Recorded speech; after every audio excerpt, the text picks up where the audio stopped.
सतयुग में दक्ष प्रजापति की दो कन्याएं थीं, कद्रु और विनिता।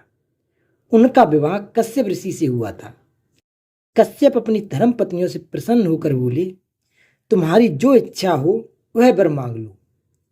कद्रु ने कहा, 1000 समान तेजस्वी नाग मेरे पुत्र हों।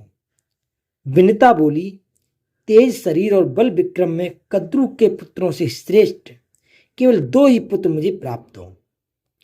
कश्यप जी ने एवमस्तु कहा, दोनों प्रसन्न हो गईं। कश्यप ऋषि आशीर्वाद देकर वन को चले गए। समय आने पर कद्रु ने 1000 और विनिता ने 2 अंडे दिए। दासियों ने प्रसन्न होकर गर्म बर्तन में उन्हें रख दिया। 500 वर्ष पूरे होने पर कद्रु के तो 1000 पुत्र निकल आए, परंतु विनिता के 2 बच्चे नहीं निकले। विनिता ने अपने हाथों से एक अंडा फोड़ डाला।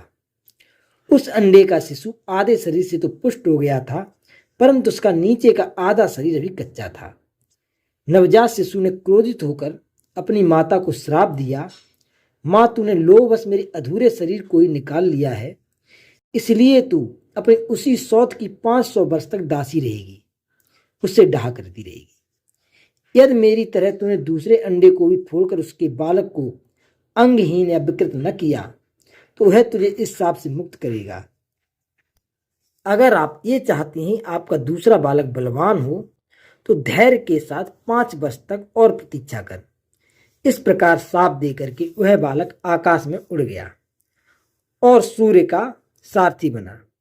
प्रातःकालीन लाल में उसी की झलक है। उस बालक का नाम अरुण हुआ। एक बार कद्रु और विनिता दोनों बहनें एक साथ ही घूम रही थीं कि उन्हें पास ही उत्सर्वा नाम का घोड़ा दिखाई दिया। वह अश्व रत्न अमृत मंथन के समय उत्पन्न हुआ था और समस्त अश्वों में श्रेष्ठ, बलवान, विजयी, सुंदर, अजर, दिव्य एवं सब शुभ लक्षणों से युक्त था। उसे देखकर वे दोनों आपस में उसका वर्णन करने लगी।